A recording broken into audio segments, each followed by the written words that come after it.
Israeli Prime Minister Benjamin Netanyahu has publicly declared that Israel intends to take full control of the Gaza Strip as part of its military campaign against Hamas.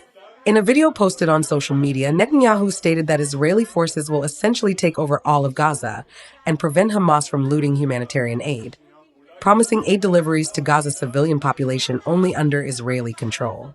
Eventually reaching a situation where we have an area that is entirely controlled by the IDF and the entire civilian population of Gaza can get there and receive the aid and Hamas receives nothing. This is part of defeating Hamas, in parallel with the tremendous military pressure, our massive entry, to essentially take over all of Gaza and strip Hamas of all ability to plunder humanitarian aid. This is the war and victory plan.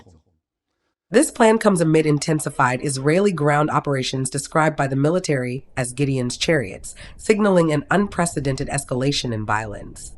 Meanwhile, the humanitarian situation in Gaza has reached catastrophic levels. Following a recent Israeli airstrike on the Nasser Hospital medical warehouse in Khan Yunis, Palestinians have been left inspecting the rubble of vital medical supplies destroyed or contaminated by the attack. The hospital's director, Dr. Atef Al-Hout, described how critical dialysis solutions and other life-saving medications were targeted.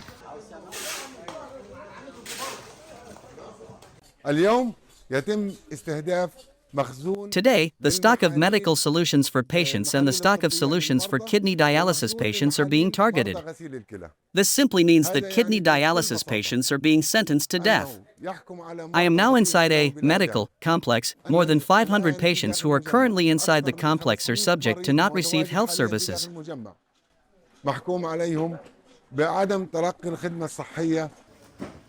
Effectively sentencing patients dependent on these treatments to death. He warned, more than 500 patients inside the complex are now at risk of losing access to essential health services.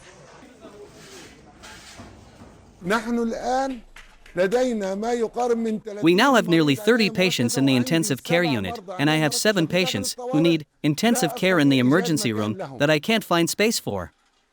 Until when will this global silence continue? Until when will the Security Council stand idly by? Until when will the United Nations, the European Union, and other institutions stand watching this situation? The hospital is struggling to care for dozens of patients in intensive care, with no space left to accommodate the growing number of emergencies. Dr. Al-Hout pleaded with the international community, questioning how long global silence would continue as hospitals and health institutions, legally protected under international law, are being deliberately targeted and destroyed. The killing was not limited to children and the elderly, but rather the matter increased to killing inside hospitals, inside the health institution, which is legally protected by all customs and all international charters. Hospitals and health institutions are considered protected.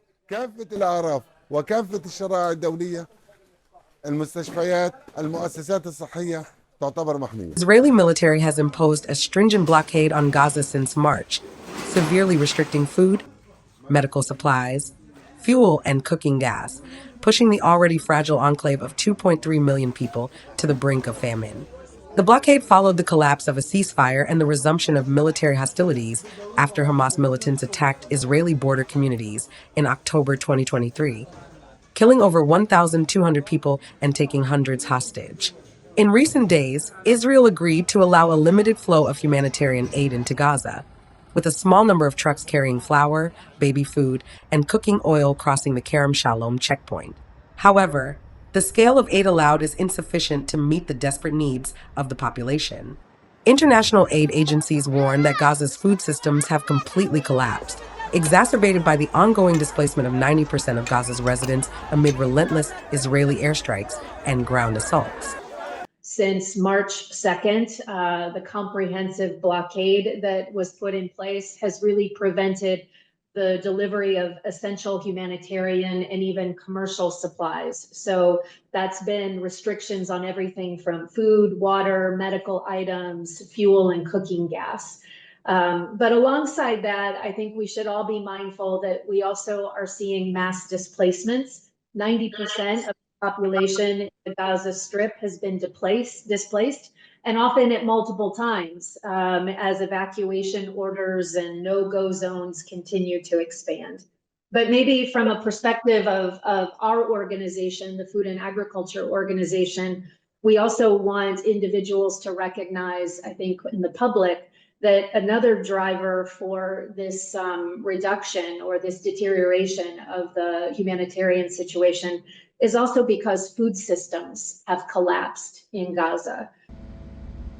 Israeli military spokesperson Brigadier General Effie Defrin announced the start of the Gideon's Chariots ground operation, emphasizing the goal to dismantle Hamas leadership and regain control over Gaza by segmenting the territory and forcibly relocating civilians under the guise of their protection. The IDF, led by Southern Command, has opened the military Operation Gideon's Chariots according to the state cabinet's order.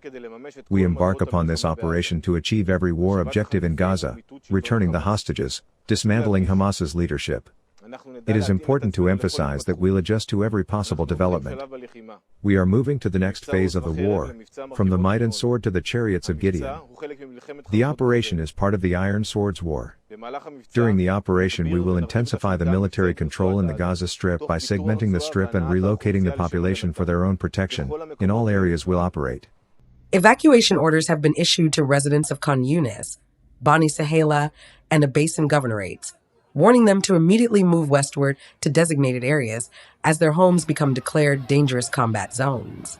Despite mounting international condemnation, the Israeli offensive shows no signs of abating. Over 53,000 Palestinians have reportedly been killed since the conflict reignited, with the vast majority being civilians. Entire neighborhoods lie in ruins, and critical infrastructure, including hospitals, schools, and water supplies, has been destroyed or severely damaged. Gaza's population faces not only the horrors of war, but the prospect of starvation and a complete collapse of health and social services. The world watches as Gaza suffers under the weight of an unrelenting siege and military campaign, with the voices of the innocent drowned out amid the sound of bombs and the urgent calls for aid and justice. As Israel moves to seize full control of Gaza, the question remains, at what cost to the people trapped inside this besieged territory? As the destruction intensifies, grief and desperation echo across Gaza's shattered streets. Parents carry injured children through rubble. Doctors operate without anesthesia, and families search for loved ones buried beneath collapsed buildings.